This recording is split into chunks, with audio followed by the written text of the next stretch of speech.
இன்றைக்குமா பாட்டி வீட்டில் சப்பாத்திம்மா நைட்டுக்கு குருமா செய்தம்மா. மீல் மேக்கரை நல்லா தண்ணியில் போட்டு ஊற வச்சுக்கோங்கம்மா. நல்லா ஊற வச்சு அது நல்லா புஷ்ஷுன்னு வந்துடும்மா.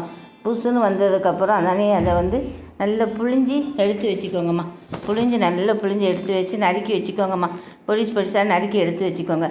பிறகு ஒரு வாணலியில் தேங்காய், பெருஞ்சீரகம், பொடி உள்ளி ஆஞ்சி வச்சுக்கோங்க. அதையும் போட்டு நல்லா மிக்சியில் நல்லா பேஸ்ட் மாதிரி அடிச்சிருங்கம்மா. அடித்து வச்சுட்டு ஒரு கடாயில் எண்ணெய் ஊற்றி பட்டை, கிராம்பு, ஏலக்காய், வெங்காயம், மிளகாய், தக்காளி பாருங்கள். முதல்ல நல்லா தக்காளி, வெங்காயம், மிளகாய் எல்லாத்தையும் நல்லா வதக்கிடுங்கம்மா.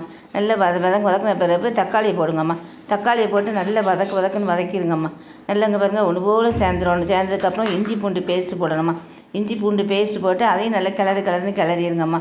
இப்போது நல்லா ஒன்று போல் சேர்ந்துட்டு அப்புறமேல் வத்தப்பொடி, மஞ்சப்பொடி, கறி மசால் பொடி அந்த மூணையும் போட்டு நல்லா வதக்குங்கம்மா.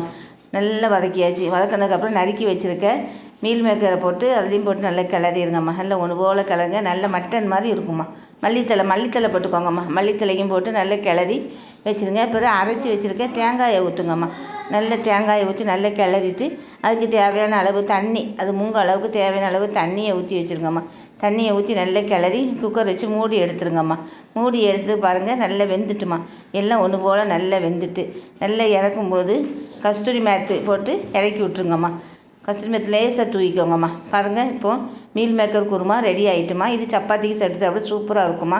மக்களே லைக் பண்ணுங்கள், சப்ஸ்கிரைப் பண்ணுங்கள், ஷேர் பண்ணுங்கம்மா.